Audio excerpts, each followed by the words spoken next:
company, and now they're no longer allowed to operate facilities in that state for 7 years.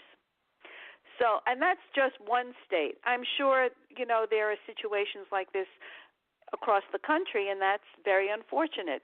Every day I open an article and there's something else. I read something about New York earlier. There's something about Connecticut a few weeks ago. And there's things about California.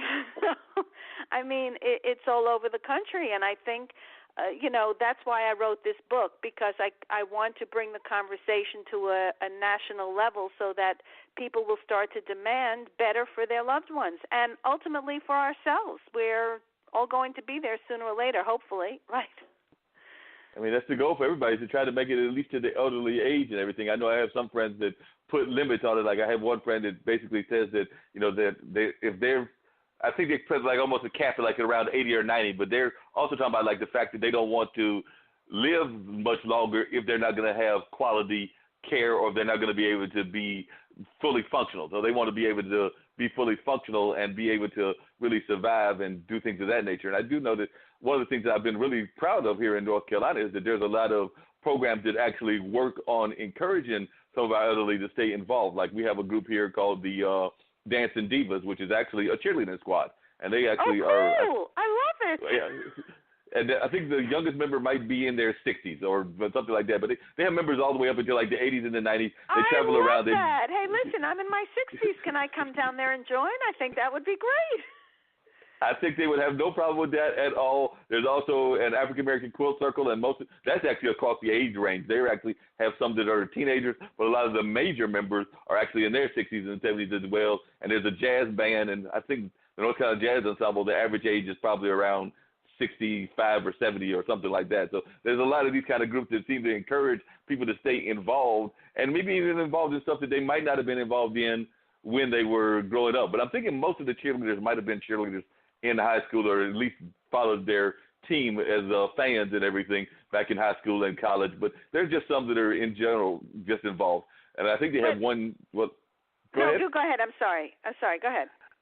But I was just saying, the centers that I see that seem to encourage people more are those that seem to try to want to encourage people to stay involved and to stay active. Would you agree with that, that the ones that are successful are the ones that try to get people active? Because I know there's another center here, and unfortunately money is part of the issue, because the better centers, from what I've seen, are usually the ones that also cost a little bit more, because I know that there's two major centers here, but they bring people to stuff. They have bands, so they bring people to like symphony concerts. They bring people to plays. They bring people to get involved and to stay outside of the buildings that they might be staying in. So it seems to me like, I imagine this is the same case in New York, Massachusetts, Connecticut, and even other parts of the country, that the better ones seem to try to keep their folks active.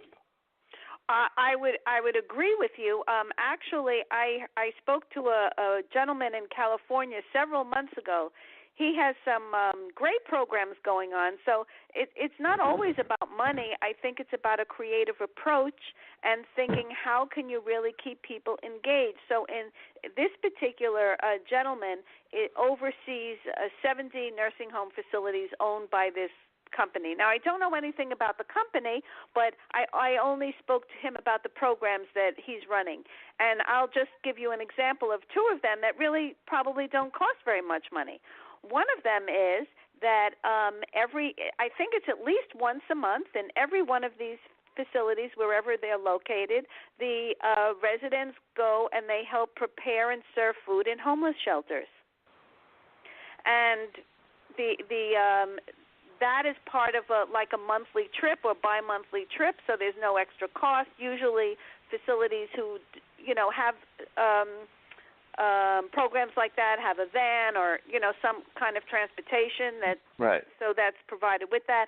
And the food is provided by the homeless shelter, and it gives them such a sense of purpose that they're interacting with people in the community. The people who are receiving the food are so grateful, and then they have a purpose, and they feel like they're doing something for people who need help. And it's just a wonderful symbiotic relationship. And the other program he described to me was that they adopt senior dogs. Like rescue dogs. Every facility adopts a rescue dog, and they have somebody from a local shelter come and do training on how to take care of the dog.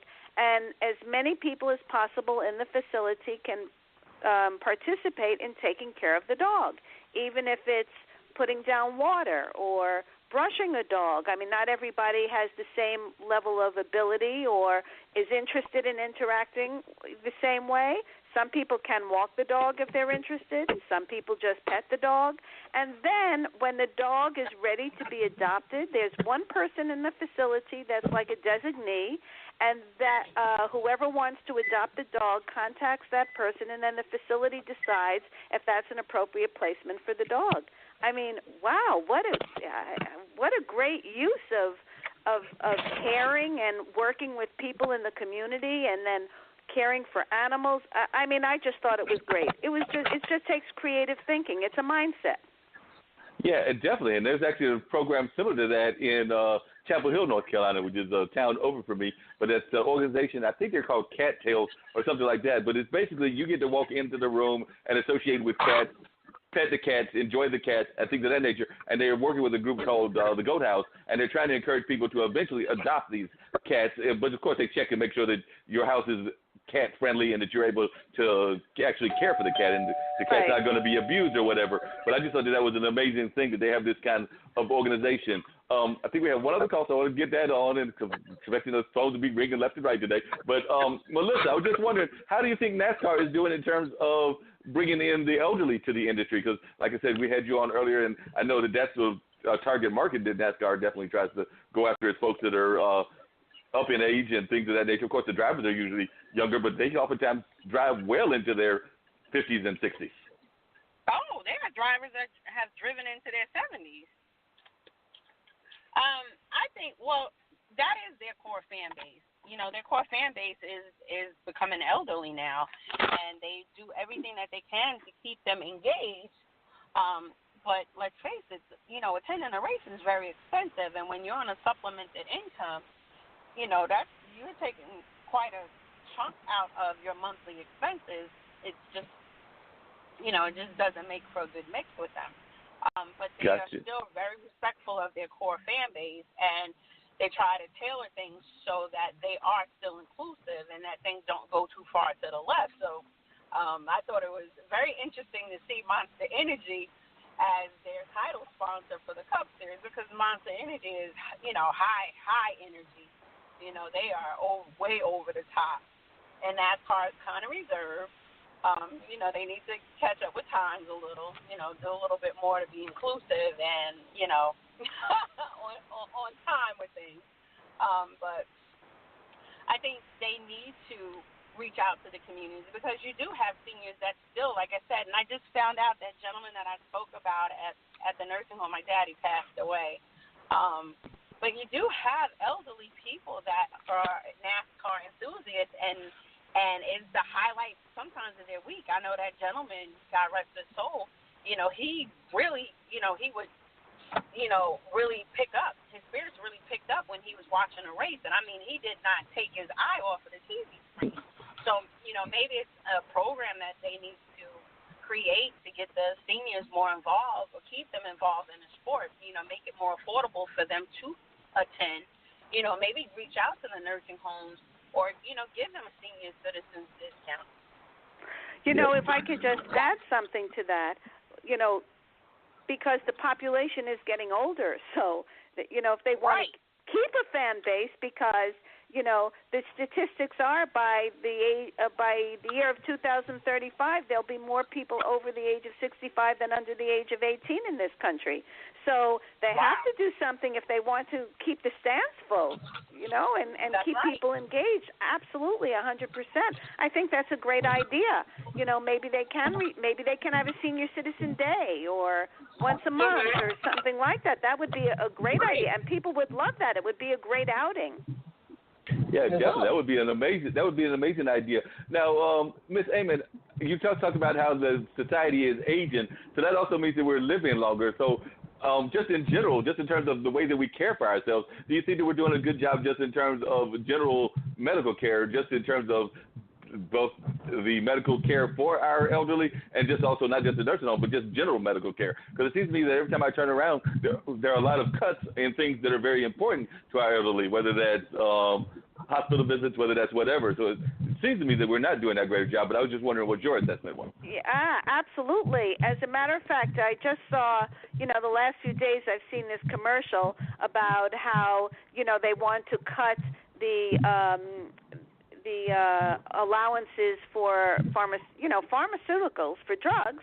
And so now, as people are getting older and obviously their income is more I don't want to say challenged, but limited, let's say. If they cut the subsidies for drugs, and then people they have to decide between buying food and buying their medication. And as people are living longer, they're going to require more medications because they have a variety of ailments that happens as you get older that almost can't be avoided. So I think we're not doing such a great job because we're always looking, to cut subsidies.